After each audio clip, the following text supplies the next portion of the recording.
has never happened here. Heavy rain not the only culprit here.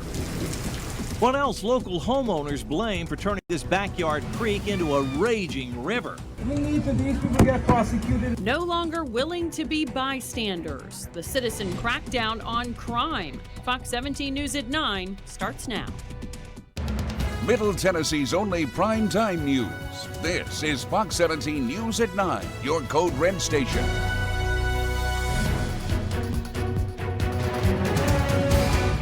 Fox 17 News at 9. We start tonight with breaking news out of Gallatin. That's where Councilwoman Eileen George suddenly resigned. Now, George is accusing her fellow council member, Pascal Jovance, and his supporters of bullying her and forcing her to step down. Councilman Jovance, his wife, and his supporters have harassed, bullied, and abused me with nasty commentary. This has occurred through social media posts, text messages, voicemails, and even physical confrontations. Gallatin's Mayor Paige Brown, several other members of the City Council expressing their sadness surrounding this decision. Councilman Jovance, who's a first-termer, tells Fox 17 News that George's allegations are bogus. Fox 17 News is reaching out to get further comment from other city leaders. Well, a backyard creek becoming somewhat of a raging river, damaging several properties in East Nashville. Homeowners that we talked with tell Fox 17 News what happened on Monday night. Last night was a first for the neighborhood. Fox 17 News' Caitlin Miller now live in East Nashville after taking residents' concerns to the city. Yes, well, we spoke with Metro Water Services, and they say that their system could not handle such a large amount of rainfall in a short period of time. But we spoke with several residents who live in this neighborhood behind me, and they're blaming the storm drains and culverts. This has never happened here. Chelsea Mubarak lives on Fairwind Avenue in East Nashville.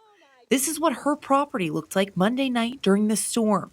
The water was gushing just all the way down the driveway, all the way down the side of my house, all the way through my backyard. Mubarak says it started around 5:30 and says most of the water was off her property by 7.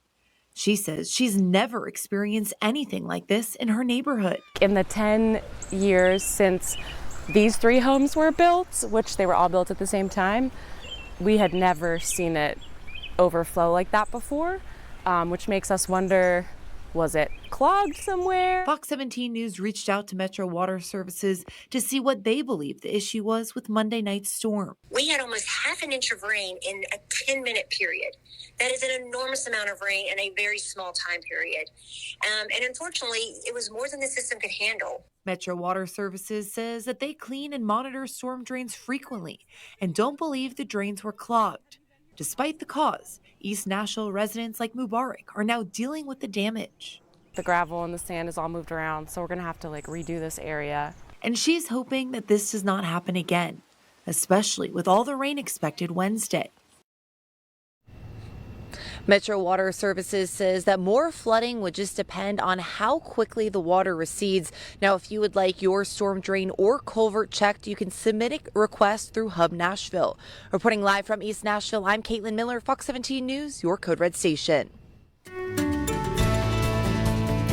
Very active few days weather-wise, and we got some big plans later this week, so hopefully it don't rain on that parade. I heard some people were coming to town. Yeah. Something about that. Yeah, I don't know. Yeah, it does still look like we're going to be pretty good as we head towards the weekend, but getting through tomorrow will be the last big stormy day we have to really be worried about.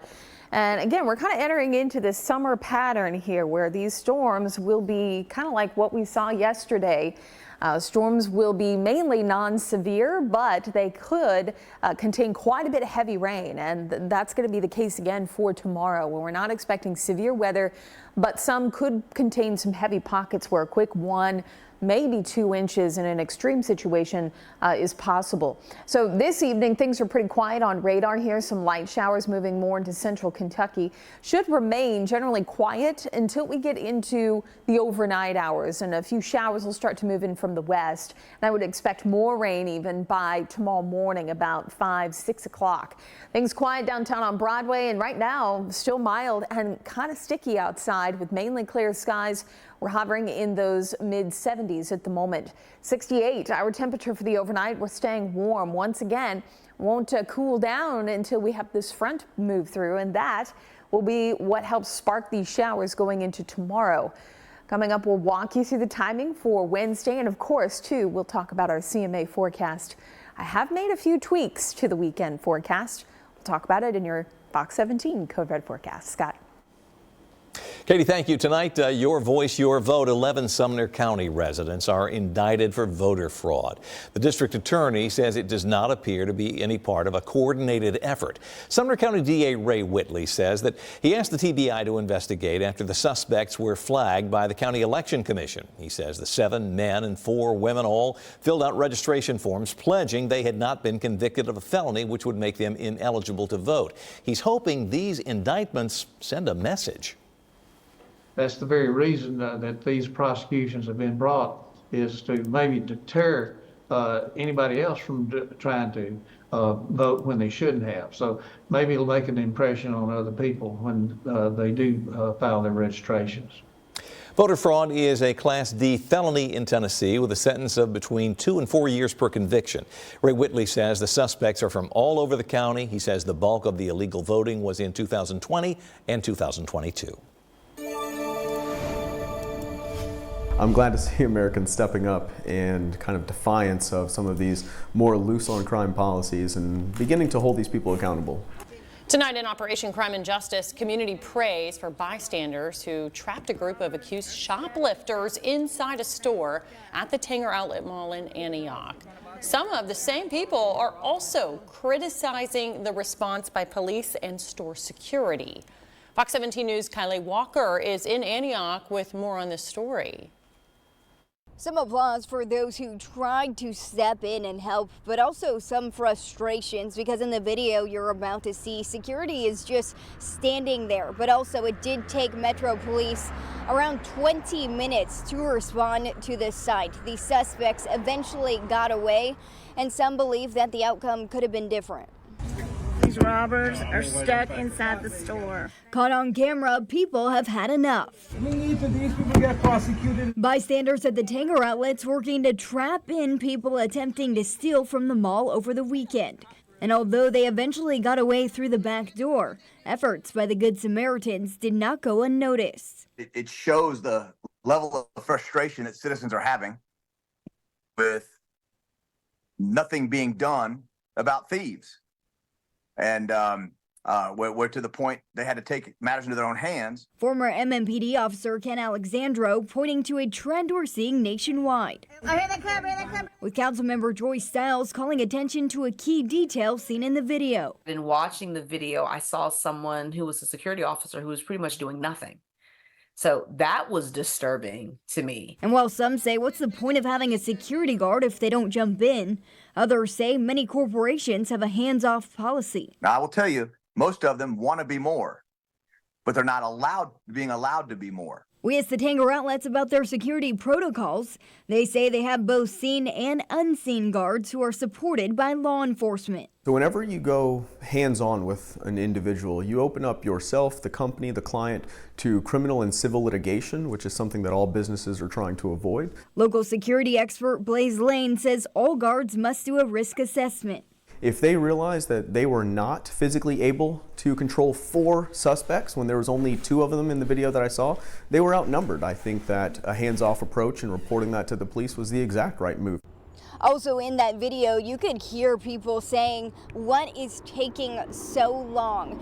Now, we asked Metro Police why it did take 20 minutes to respond to the site. They say they had very serious calls that they also needed to address at that time. Now, Councilmember Joy Stiles, who you also just heard from, she says that she did talk to MNPD and she plans on having an officer on site moving forward here at the Tanger Outlets. For now, reporting at the Tanger Outlets, Kylie Walker, Fox 17 News, your Code Red station. Well, we want to know what you think. If you have witnessed shoplifters, would you try to stop them?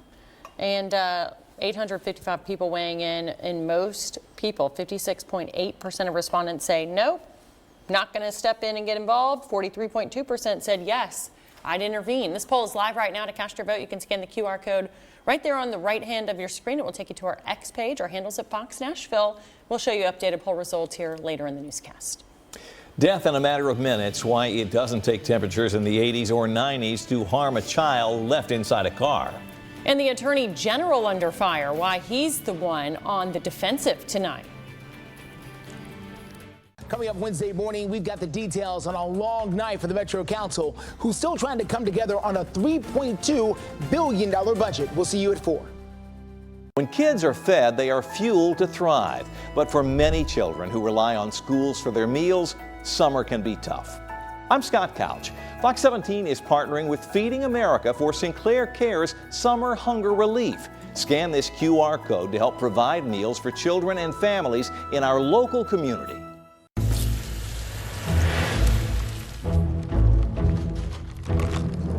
The most patient among us know to be a slow sipper is to enjoy your drink from McDonald's longer than anyone else. So, if you're the type to make a drink last, we're here for it. Grab any size soft drink or tea for just $1 from 2 p.m. to 5 p.m. at our summer happy hour today. When you're choosing new flooring for your home or business, don't make a decision based on a tiny flooring sample from one of those chain stores. Come to A1 Floors to see the largest selection of carpet, hardwood, laminate, vinyl, and tile flooring in both Tennessee and Kentucky. Check out our showroom and our 1 million square feet of flooring where you can compare all of your options in one location at or below wholesale prices. Family owned for more than 20 years with almost 100 combined years of experience in the flooring business. Make the drive to A1 Floors, 200 Harding Road in Franklin, Kentucky.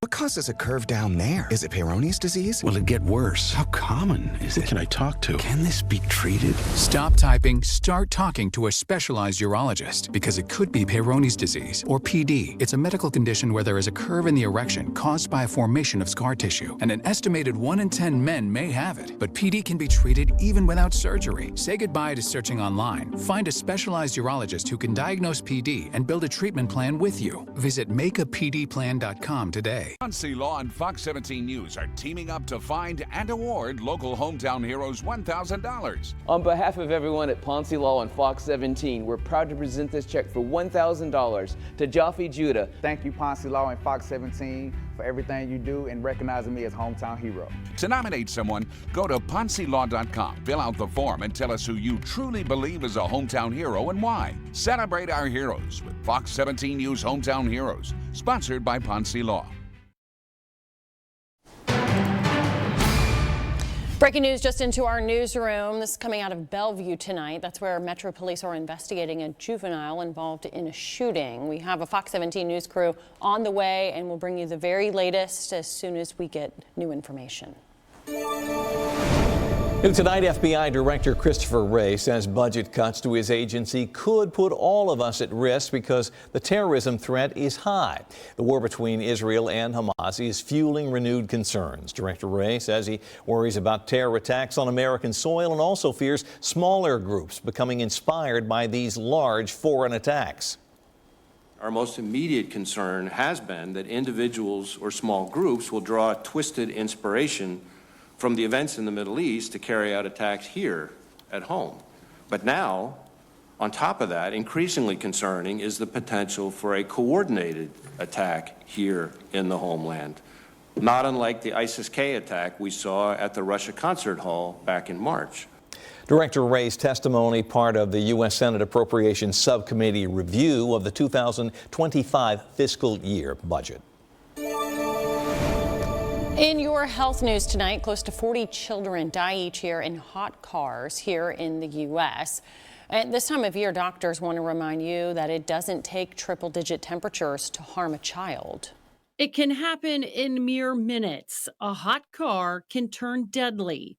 Experts say a child's body temperature can rise up to 5 times faster than an adult's. It's such a preventable issue, and with kids, they just can heat so quickly, and heat can be so dangerous to them so rapidly.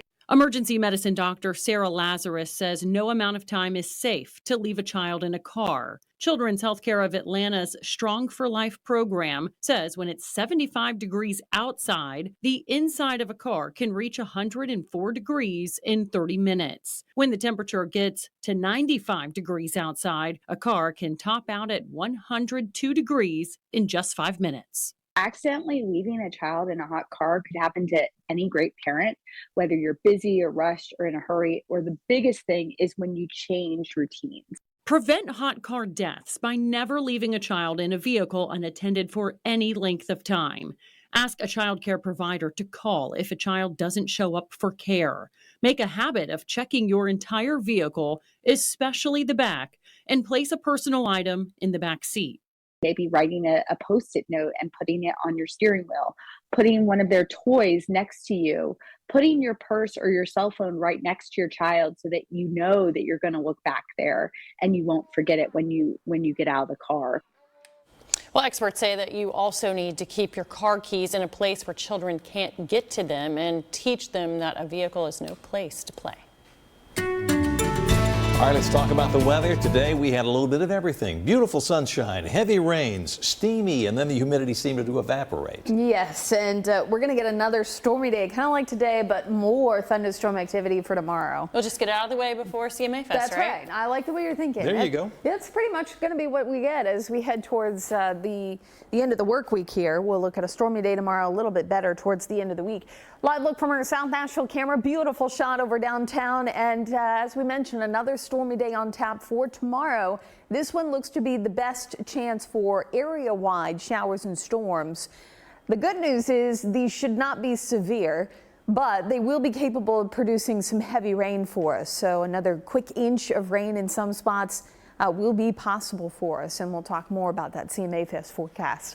Easily, though, you can pick out tomorrow the best day of the week for showers. Showers for Thursday are going to be really early in the morning, and then the potential for a pop-up shower as we head into the afternoon toward the plateau. But I think for us here in Nashville, for CMA Fest going on, it'll be warm, but it will be dry. Friday and Saturday, cooler, lower humidity and dry. Perfect weather for CMA Fest. I have introduced a new rain chance for Sunday. Some of the models are hinting at the potential for some showers. Timing's still a little up in the air, but that chance is there. So I have had to put in a small chance for us. Then going into next week, things remain fairly quiet. For the next 24 hours, though, I would say flooding, isolated flooding will continue to be the main concern for us here. And this would mean creeks or streams, roads or streets that are more prone to that flooding. In areas that may have already seen some rain over the past few days, have a slightly higher chance of seeing that if we get a storm over this location that doesn't move, it just sits there. And again, I think quick 1 inch will be possible here. Overall, not really concerned about rivers, but this would be low-lying creeks and streams and then areas that have poor drainage that could lead to some of that flooding concern. For Wednesday, we'll look for scattered showers throughout the day. This won't be all-day rain, but the chance will be there for us with temperatures topping off right around 80, 82 degrees. So here's 6 o'clock. Showers will be possible for the morning commute. A couple moderate to heavy pockets also possible. Future Track's been pretty insistent on bringing in this line for mid-morning. So shower chances possible, especially north of Nashville, and that will move through by lunchtime. 3 o'clock, notice we have some breaks in between these showers here. Pockets of rain starting to fill in more by late afternoon, early evening. And again, any number of these will produce quick, heavy bursts of rain. 6 p.m., even closer to 9 p.m. here, you can start to see the cutoff where that front is starting to push in. And we will start to clear out as we head into early Thursday morning. Starting the day nice and quiet, But as we get into the afternoon, I mentioned a stray shower possible along a trough that'll be pushing through here right about 3-4 p.m., mainly east of I-65. And these shouldn't be real heavy, just a stray shower or two, and then they move out as we head into Friday. We'll talk more about the CMA forecast and a little later on what it's looking like. We have an update now on breaking news we are following in West Nashville. This is a live picture from the scene, a residential neighborhood where Metro Police are investigating a juvenile-related shooting. Now, we don't have a great deal of information about how many people were involved. We're told that no one has been transported from the scene by ambulance, which could indicate no one's been wounded. If that is true, it's certainly a positive development. We have a crew on the scene here, are awaiting additional information, and we'll pass it along to you just as soon as we get it. Well, new tonight, Attorney General Merrick Garland under fire, facing intense questioning on Capitol Hill. As Fox 17 News' Kayla Gaskins shows us, he's accused of contempt of Congress after not turning over the interview of President Biden in the classified documents case. By the way, you can vote on this issue by scanning that QR code that will appear here shortly on your screen during this story. Just say one last thing. It's not in dispute. Tensions escalating right out the gate during Merrick Garland's testimony Tuesday before the House Judiciary Committee. You come in here and you lodge this attack that it's a conspiracy theory that there is coordinated lawfare against Trump. And then when we say, fine, just give us the documents, give us the correspondence. Republicans pushing the Attorney General for answers on a variety of issues that, when combined, they allege is a weaponization of the Justice Department against political rivals of the current administration. For the first time in American history, we do have a presidential administration that's working to put its opponent in jail, and that an opponent who's a former president of the United States. Some in the GOP see Donald Trump's recent felony conviction in New York as part of this weaponization. They want Garland to hand over communication between the DOJ and these state offices. Our concern is that this wasn't a fair prosecution that followed the facts and the law. It was just lawfare following Donald Trump to any jurisdiction. The Attorney General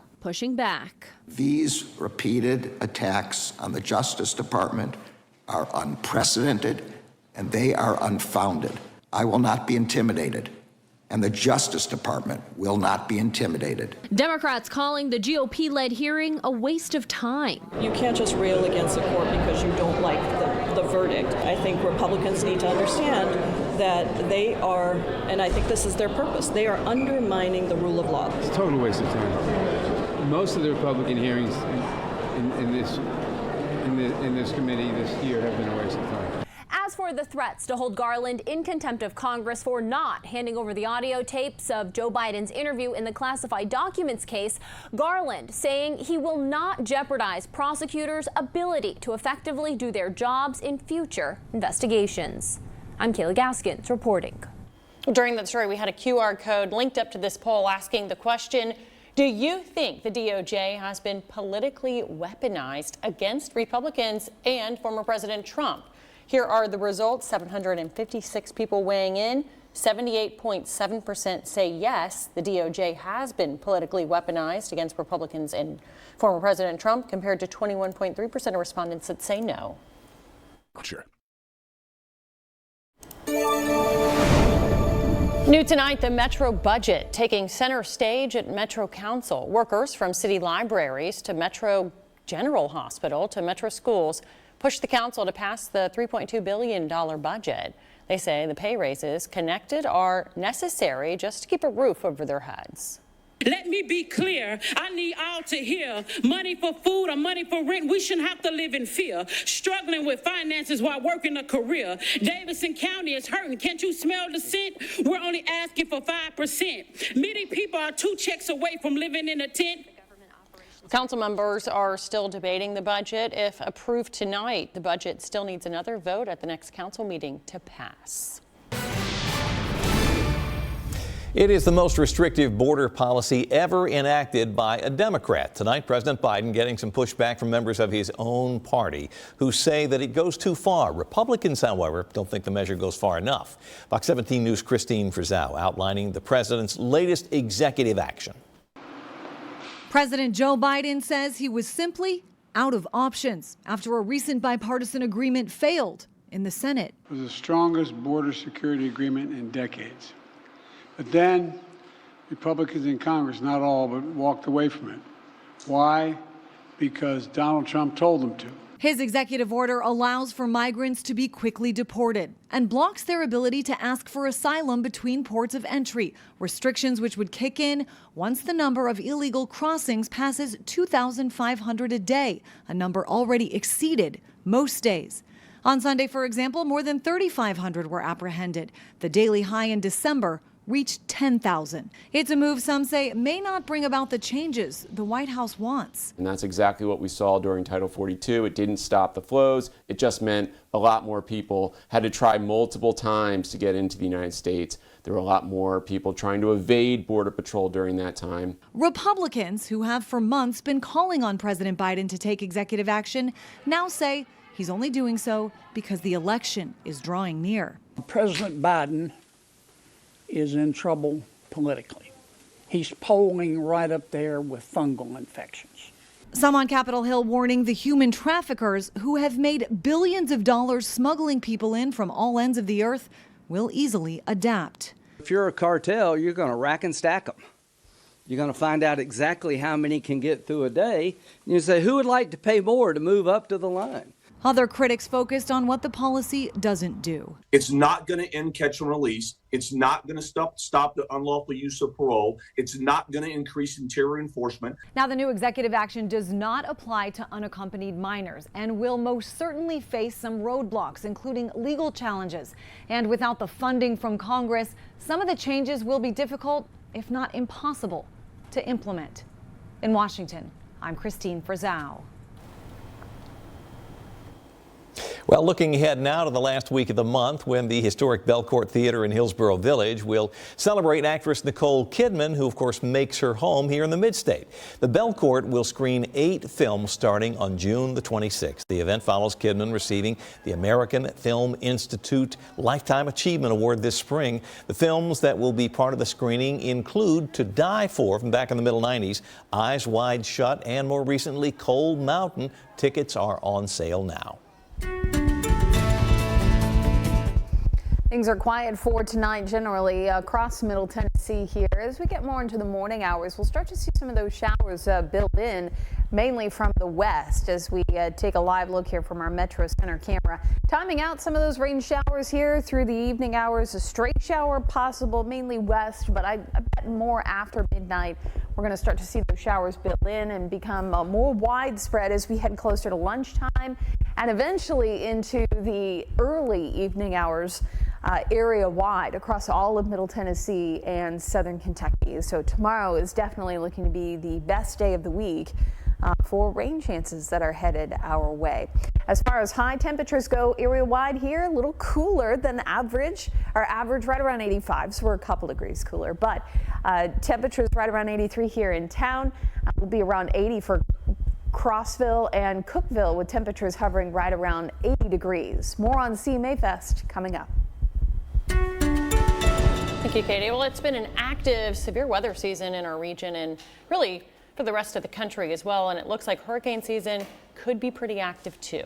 Code Red meteorologist Brett Luna tonight to show us what forecasters are predicting in terms of hurricanes and why they think this could be a bad year. NOAA recently released its hurricane outlook for the Atlantic this year, and it's sure looking like it could be a busy one. NOAA is predicting above normal hurricane activity this year. The forecast right now is for between 17 to 25 total named storms, so that's winds of 39 miles per hour or higher. The average is 14 named storms. Of those, 8 to 13 are forecast to become hurricanes, and that's winds of 74 miles per hour or higher, and the average for that is 7. 4 to 7 of those are forecast to become major hurricanes. The average is 5. A major hurricane is category 3, 4, or 5, so that's winds of 111 miles per hour or stronger. And there's several reasons for this current train of thought, but one of the main reasons for the above normal hurricane season this year expected, that's this right here, developing La Nina conditions in the Pacific. So during an El Nino, which is what we had last year, water temperatures are usually cooler in the Atlantic. El Nino also usually leads to stronger wind shear in that area too, which is a main ingredient for make it happen.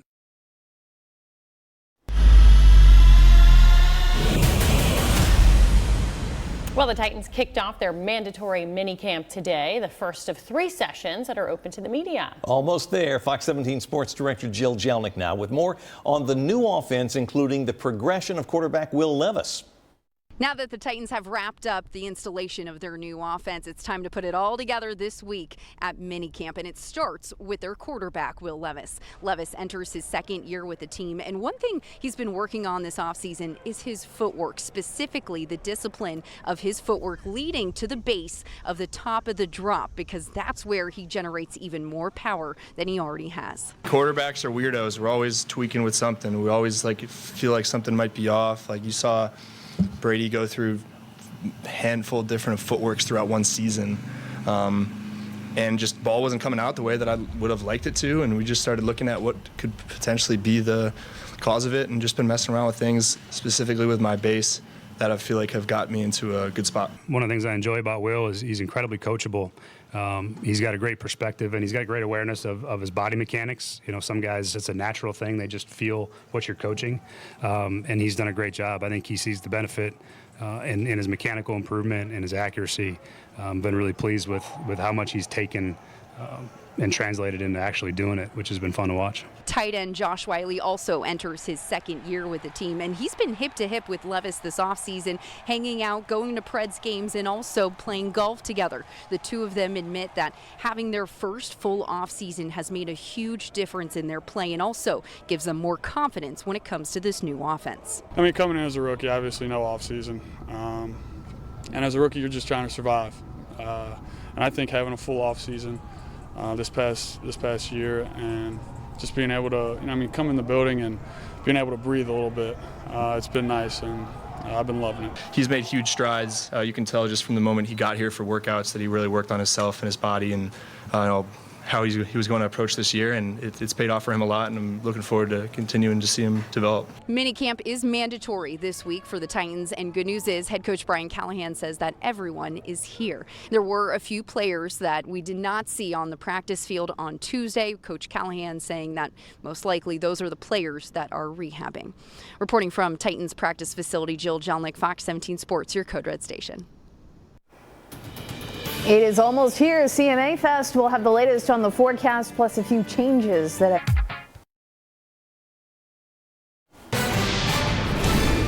Mounting pressure around the world tonight for Hamas to support the ceasefire proposal put forth by President Biden. As Fox 17 News' Trey Yangst shows us, this deal could help to bring home dozens of hostages, including 8 Americans being held in Gaza. I was there for 7 weeks and 2 days.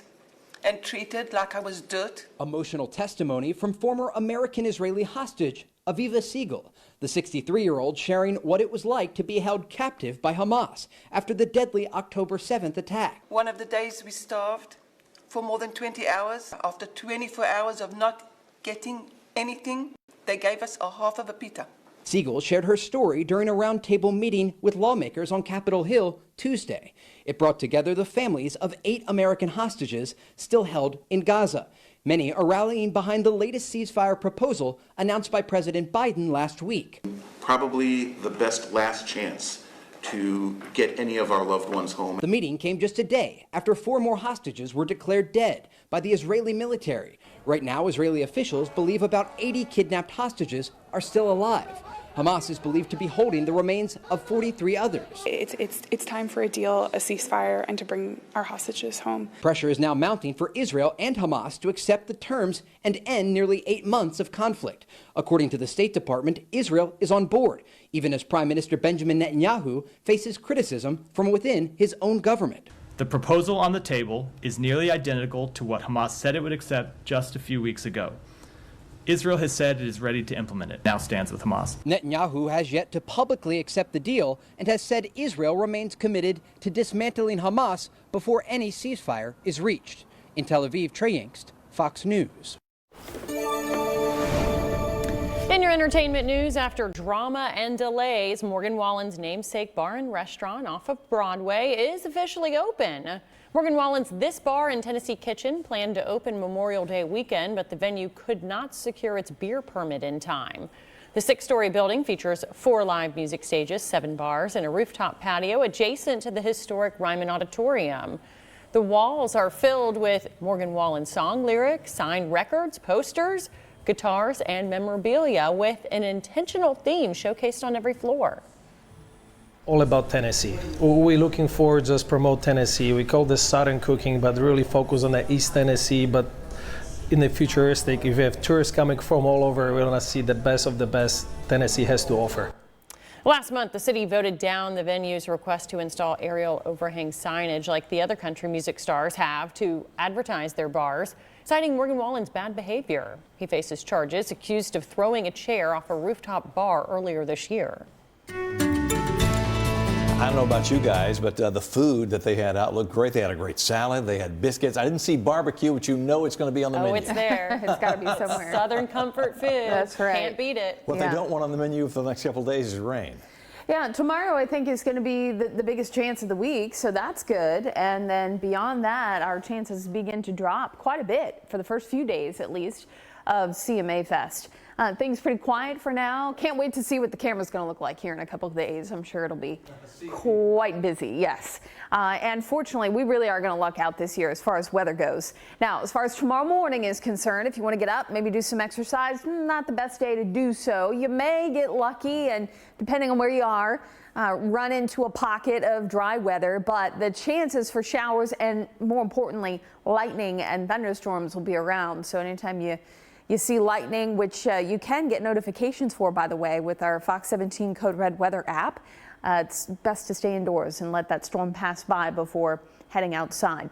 Next couple of days again, tomorrow the stormy day. This is all ahead of a front that will be passing through. Here's 5 o'clock. Showers ahead of it may produce heavy rain, but the good news is severe weather threat remains pretty low.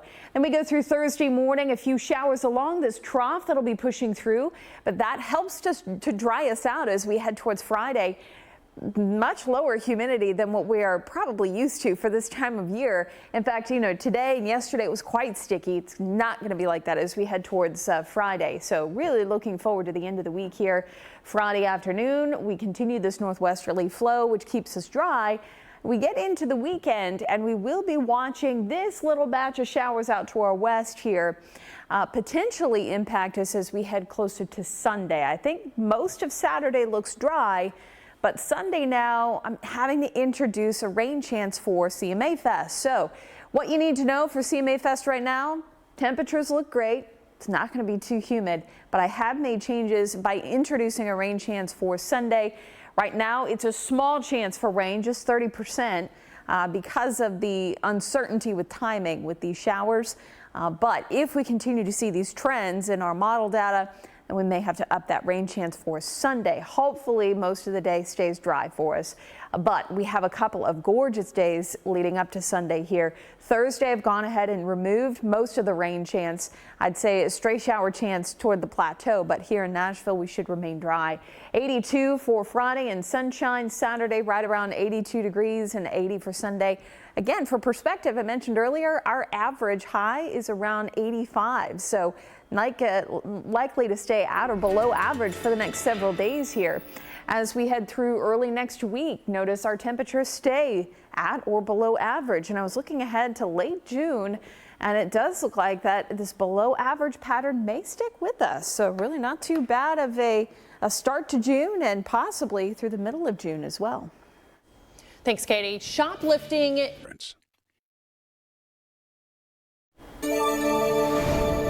Earlier in our newscast, we told you about our X poll asking the question, if you witness shoplifters, would you try to stop them? We've had 911 people weighing in on this. Most people, 56.5% of respondents say no, they would not try to stop them. 43.5% say yes, they would. We'll have another update on these numbers for you tonight on Fox 17 News at 10. Each night, look for a new poll on our X page that you can participate in. Caught on camera, a 6-year-old Putnam County boy upstages his father at work. His dad just happens to be a congressman from here in Middle Tennessee. 6th District Congressman John Rose making an impassioned speech on the House floor yesterday about the prosecution of former President Trump. Well, he was making his case why this trial should never have happened, but the question is, was anybody listening? Behind Rose, his 6-year-old son Guy going to town, making faces. He seemed to know he was on camera. So funny. I didn't have a single clue, and not until I was walking off the floor, one of the floor managers said, "You're probably going to want to watch that video when you get back to your office." And when I saw it, then I knew at least there was going to probably be some reaction. I had no idea it would be as extensive as it has been. You got any other faces, buddy? A lot of others. Yeah, a lot of others, he said. Now, Rose posted the video on his X page saying, and I'm quoting here, "This is what I get for telling my son to smile for the camera for his little brother." Be careful what you wish for. Got a little brother at home? I'm making faces for somebody. That's man. so funny. So cute, and very quick way to go viral. Yeah, right? Yeah. Yeah, I can't wait to show him that video of himself in 20 years. And a good way to go viral. If you're going to go, that's the way. That's right. That's right. Well, who doesn't love free? The special offering from Krispy Kreme. And all good things must come to an end when you can catch Cyndi Lauper's farewell tour.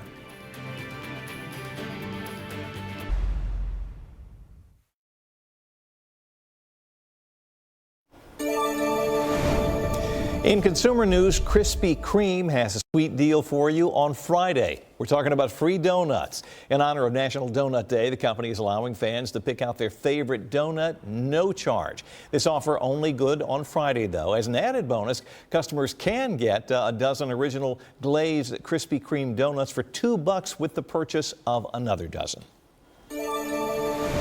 In your entertainment news, singer-songwriter Cyndi Lauper is ready to get off the road for good. She has just announced her Girls Just Want to Have Fun farewell tour. It will begin in Canada in mid-October and travel to 23 cities in North America this fall, including a stop here in Nashville November 1st. Her final show will be in Chicago in early December. Lauper did not release any statement explaining her reasons for ending her touring career.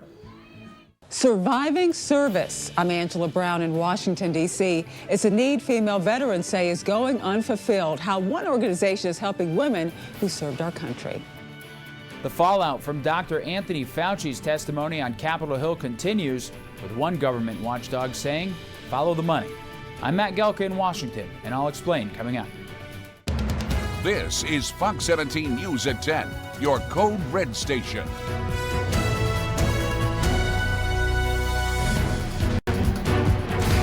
We start tonight with breaking news out of Gallatin, where a member of the city council resigned during tonight's meeting, saying that she is the victim of bullying.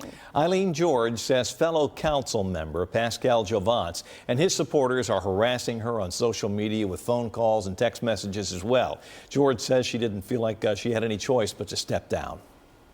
I'm a 75-year-old woman who needs to work. Retirement is not an option for me. My health and well-being must be protected, and I am the only one responsible for it. I need to take care of myself right now. For his part, Councilman Jovance, who's in his first term in the Gallatin Council, calls George's accusations bogus. Last night's heavy storms turned a backyard creek in East Nashville into a raging river of sorts. Several homes quickly surrounded by water, and homeowners tell us this was a first for their neighborhood. Fox 17 News' Caitlin Miller's now live in East Nashville after looking into potential causes for that mess. Scott, Megan, we spoke with several people in this neighborhood right behind me who have damage to their homes from all of the flooding. Now, they say that they haven't seen this in the 10 years that they've been here. Now, we spoke with Chelsea Malberick, who lives on Fairwind Avenue in East Nashville, and this is what her property looked like Monday night during the storm. Malberick says it started around 5:30 and says most of the water was off of her property by 7. She says she's never seen anything like this before in her neighborhood. In the 10 years since these 3 homes were built, which they were all built at the same time, we had never seen it overflow like that before, which makes us wonder, was it clogged somewhere? Fox 17 News reached out to Metro Water Services to see what they believe the issue was with the Monday night storm, and their spokesperson says that their system could not handle the enormous amount of rain in such a short period of time. Now, Metro Water Services says that they do constantly clean and monitor the storm drains, so they do not believe that was the issue. But they also say if you do believe you have an issue with your storm drain and would like it checked, you can submit a request through Hub Nashville. Reporting live from East Nashville, I'm Caitlin Miller, Fox 17 News, your Code Red station. Now to Operation Crime and Justice. This video taking social media by storm. It captures bystanders at the Tanger Outlet Mall in Antioch attempting to trap shoplifters inside the store. Now, they did eventually escape out of a back door. Now, frustrations from the community growing after learning that it took police 20 minutes to respond. Some feel that this could have been a different outcome. Councilmember Joy Stiles says that she's been in contact with Metro Police, who will be on site of the mall moving forward. So they will be able to apprehend people, and we won't have to worry about a lag in response time. Unfortunately, we had several things going on at the exact same time in the district, and we are the biggest and busiest district in the city. Well, Councilmember Stiles says crime is a concern as her district waits for a new police precinct to be built. So we want to know what you think. Earlier in our newscast, we posted this question on our X page asking, if you witness shoplifters, would you try to stop them? Over 900 people responding to this. 56.6% of respondents say no, wouldn't get involved. 43.4% say yes, they would. Each night, look for a brand new poll on our X page. New tonight, growing concerns about how an investigation into allegations that some high-ranking Metro police officers lobbied state lawmakers to get a law passed to essentially reduce oversight of the department. The law took a lot of power away from the city's Civilian Community Review Board. The allegations come from retired Internal Affairs Lieutenant Garrett Davidson. He says members of the police chief's command staff acted unethically to get state lawmakers to pass that bill. The city has hired a Memphis-based law firm to look into those claims, but since Metro Legal hired the outside firm, some question whether that in and of itself is a conflict of interest. Continuing coverage, a Tennessee state representative questioning the state's attorney general on if former President Trump should appear on this fall's ballot after his recent conviction. Nashville Representative Vincent Dixie sent a letter to Tennessee AG Jonathan Skrmetti. He's requesting a legal opinion regarding Mr. Trump's eligibility after a jury found him guilty of 34 felony counts in New York. Dixie's entire letter to AG Skrmetti can be found on our website, fox17.com. Another muggy day today, and as we head into tomorrow morning, we'll continue to feel kind of sticky outside, along with mild conditions. Temperatures only dropping back into the upper 60s for the overnight.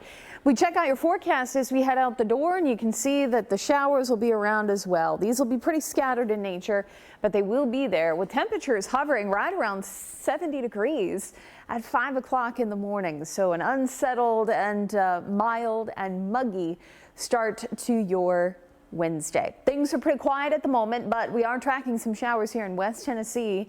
These will be pushing in closer to midnight. These non-severe showers may bring a couple pockets of heavy rain, but generally most of us stay dry for the next few hours here. I'd say our better chances for rain will start to build in as we head closer to tomorrow morning. A look at our temperatures here, mentioning that we'll be right around 70 for much of the overnight. That's the case for a lot of us from Clarksville to Murfreesboro, Lebanon, up to Gallatin as well. We'll talk more about the rain chances on the way forward tomorrow in your Fox 17 Code Red forecast. Making headlines tonight, the U.S. House passes legislation to sanction the International Criminal Court. Now, this comes after the court requested arrest warrants for Israel's prime minister and other top Israeli leaders over their response to the Hamas attack back in October. The bill passed 247 to 155, but likely will not pass the U.S. Senate, which is controlled by Democrats. While the White House denounces the ICC's arrest warrants, it opposes the sanctions bill. The ICC issued the warrants for leaders of Hamas, too, accusing both sides of committing war crimes. Surviving service. I'm Angela Brown in Washington, D.C. It's a need female veterans say is going unfulfilled. How one organization is helping women who served our country. Coming up Wednesday morning, we've got the details on a long night for the Metro Council, who's still trying to come together on a $3.2 billion budget. We'll see you at 4. Is that your new Nissan Rogue? Yeah, crazy story. So this morning, I'm at the Nissan Thrill of Summer sales event, taking a test drive. When Dave, the sales guy, is like, "You're gonna love this." He shows me the best-in-class fuel economy and lets me know it's recommended by Consumer Reports. When Dave says, "These cars are going fast," I knew I had to have that Rogue. Nissan offers 6 vehicles starting under $30,000, like Rogue, with 2.9% financing for 60 months. When I was your age, we never had anything like this. What, Wi-Fi? Wi-Fi that works all over the house, even the basement. The basement? So I can finally throw that party and invite Shannon Barnes. Dreams do come true. That's wall-to-wall Wi-Fi with Xfinity. Get started with Xfinity Internet for $35 a month for 12 months and get free Wi-Fi equipment included. Or ask how to save $1,000 over T-Mobile in your first year when you add mobile. Switch today. She's the bestie you wish you had. I've never played Dungeons and Dragons with girls before. Oh, don't worry, sweetie. No one has. A penny for your thoughts? Do you like it? Do I like it? Wow! The Big Bang Theory. Tomorrow at 6 on Fox 17. This Fox 17 newscast is sponsored by Tennessee Home Buyers.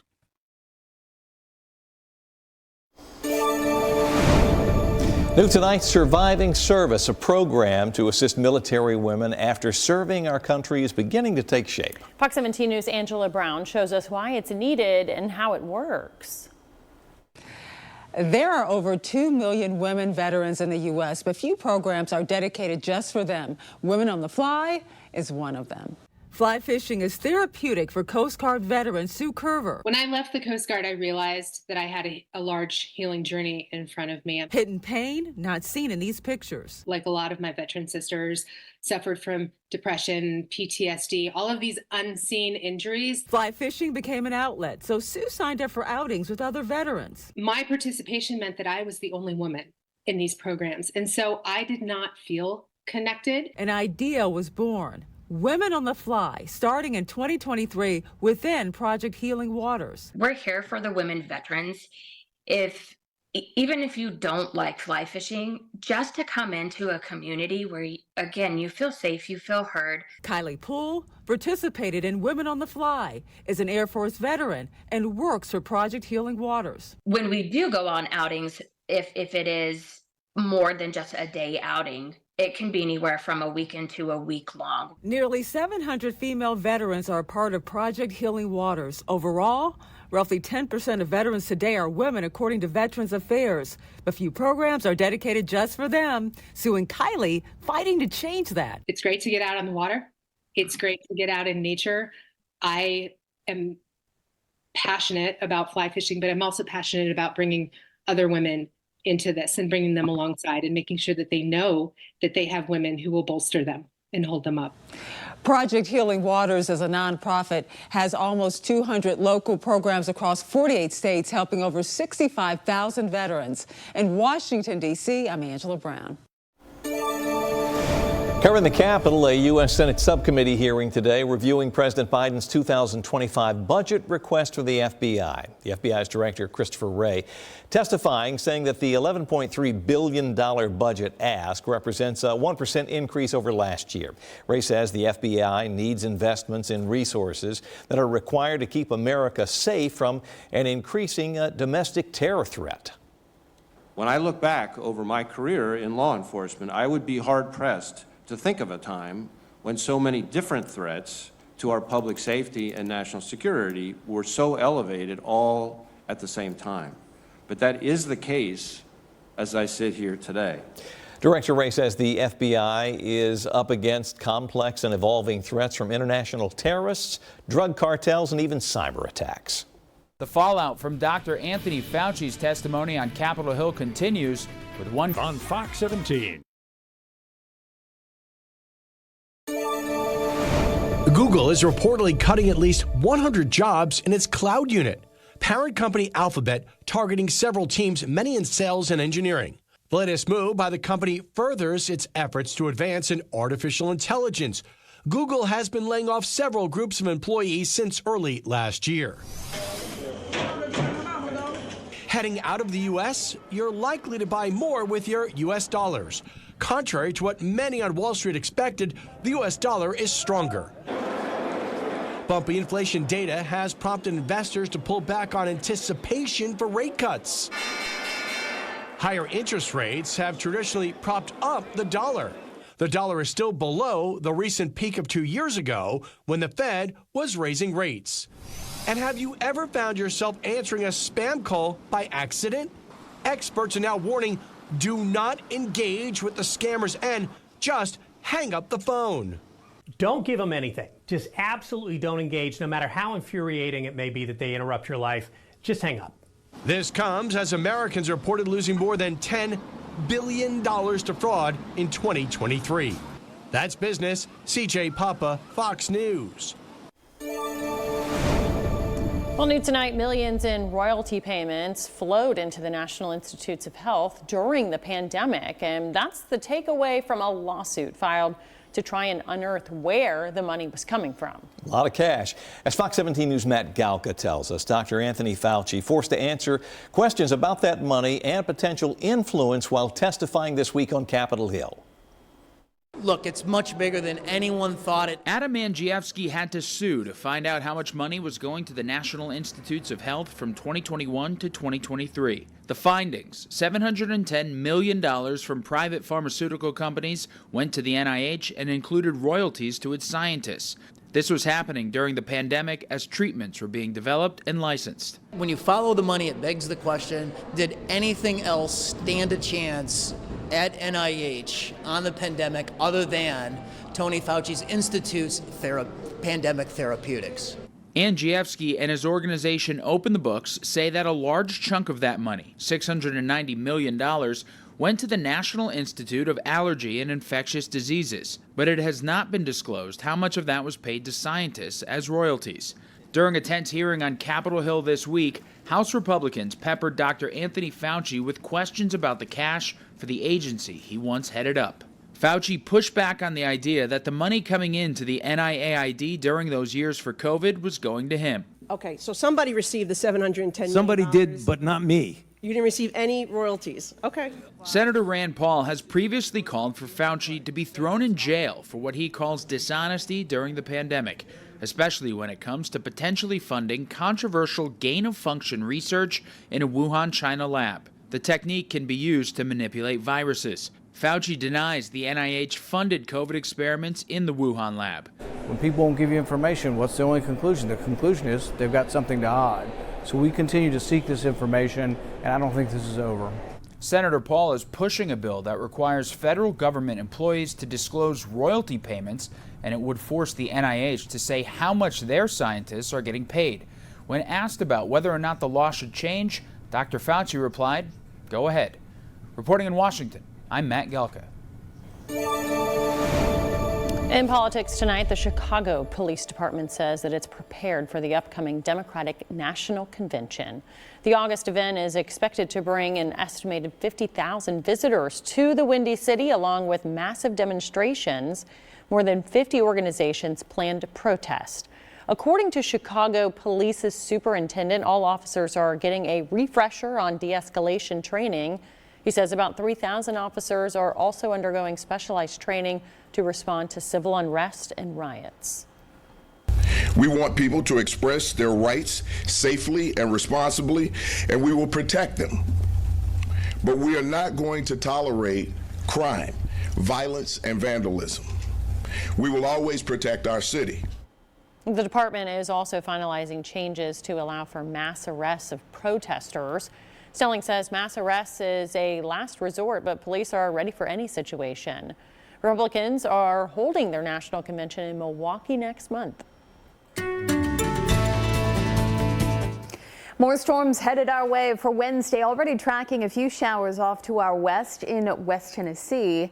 and they will head our way as we head toward tomorrow morning. Off and on showers will be the story here. The good news is severe weather not going to be on the table for the afternoon. I think if anything, we're looking at probably some heavy rain out of some of these showers. And then, of course, we'll take a look at our CMA forecast as well. Does include a rain chance now on Sunday. Unfortunately, I had to introduce that just because some of the models are hinting at that possibility now. Still, we are looking at a few nice days. Stray shower on Thursday. That'll mainly be for those toward the Cumberland Plateau. Friday and Saturday looking great as far as weather goes for the concerts here in town. Isolated street flooding possible for tomorrow. This again is going to be where we find some of these showers setting up and then just hanging out. If they're stationary, they could drop an easy 1, maybe 2 inches of rain in a short amount of time and could lead to some street flooding. Creeks and streams would be something else we need to keep our eye on, mainly those areas that are prone to flooding. I don't expect river flooding to be a big problem for us. And again, all of this will be isolated. Off and on showers. This gives us the chance of showers each day. It won't be raining all day, but we'll have that opportunity morning, afternoon, and into the early evening, with those temperatures hovering in the low 80s as we head towards the afternoon. We take a look at Wednesday morning here, and you can see a couple of those pockets of rain that are around for the morning commute. And as we get into the later morning hours here, FutureTrack's been pretty insistent on bringing in this line for mid to late morning. So we'll have the potential for more showers here, mainly in southern Kentucky. We get a brief break through the early part of the afternoon. And then notice as we head into 3-4 o'clock, more of these showers starting to set up and then spread throughout much of Middle Tennessee here. Again, a couple heavy pockets will be possible. That line will be where the front is, and we'll begin to sweep through as we head through early Thursday morning. So Thursday starting off pretty nice, but as we get into the afternoon, a trough coming in will actually offer a stray shower, mainly for those along and east of I-65 toward the Cumberland Plateau. And from there, we dry out Friday and Saturday, both looking great. We take a look at your 7-day forecast. Temperatures not bad for this time of year. Usually in the mid 80s, we'll be in the low 80s for the weekend, and even into next week, maybe some upper 70s. Mid-10 Furniture.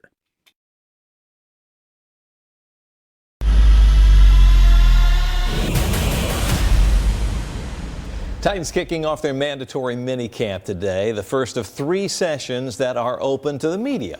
And as Fox 17 Sports Director Jill Jelnick has more on the new offense, including the progression of quarterback Will Levis.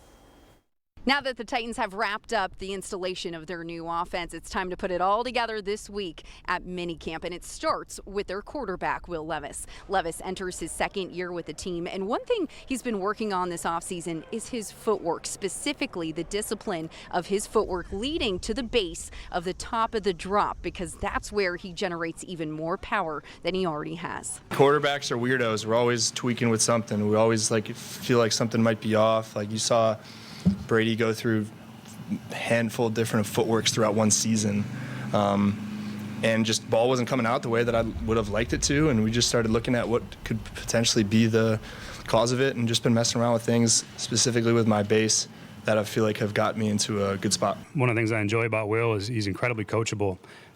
He's got a great perspective, and he's got great awareness of his body mechanics. You know, some guys, it's a natural thing. They just feel what you're coaching, and he's done a great job. I think he sees the benefit in his mechanical improvement and his accuracy. Been really pleased with how much he's taken and translated into actually doing it, which has been fun to watch. Tight end Josh Wiley also enters his 2nd year with the team, and he's been hip to hip with Levis this offseason, hanging out, going to Preds games, and also playing golf together. The two of them admit that having their first full offseason has made a huge difference in their play and also gives them more confidence when it comes to this new offense. I mean, coming in as a rookie, obviously no offseason, and as a rookie, you're just trying to survive.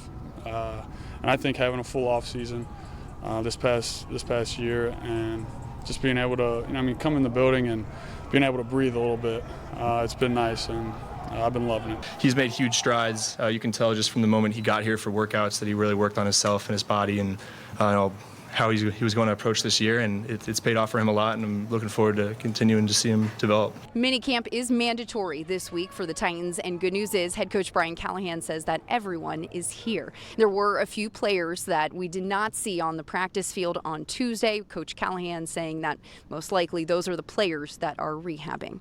Reporting from Titans practice facility, Jill Jelnick, Fox 17 Sports, your Code Red station. How far would you go to help save your own life? I'm Liz Bonus. Kyle needs a kidney. How we could all make a difference just ahead. Hey there, I'm Jennifer Waddell from Fox 17 News this morning. Hope you're having a good night. Are you going to get some fast food later tonight or maybe tomorrow morning on your way into work? Are you hoping that fast food restaurants will lower their prices? Man, have you seen the prices lately for a combo? We're going to break down deals that are on the table on the part of fast food chains to try to get your business back. That'll be Wednesday on Fox 17 News this morning.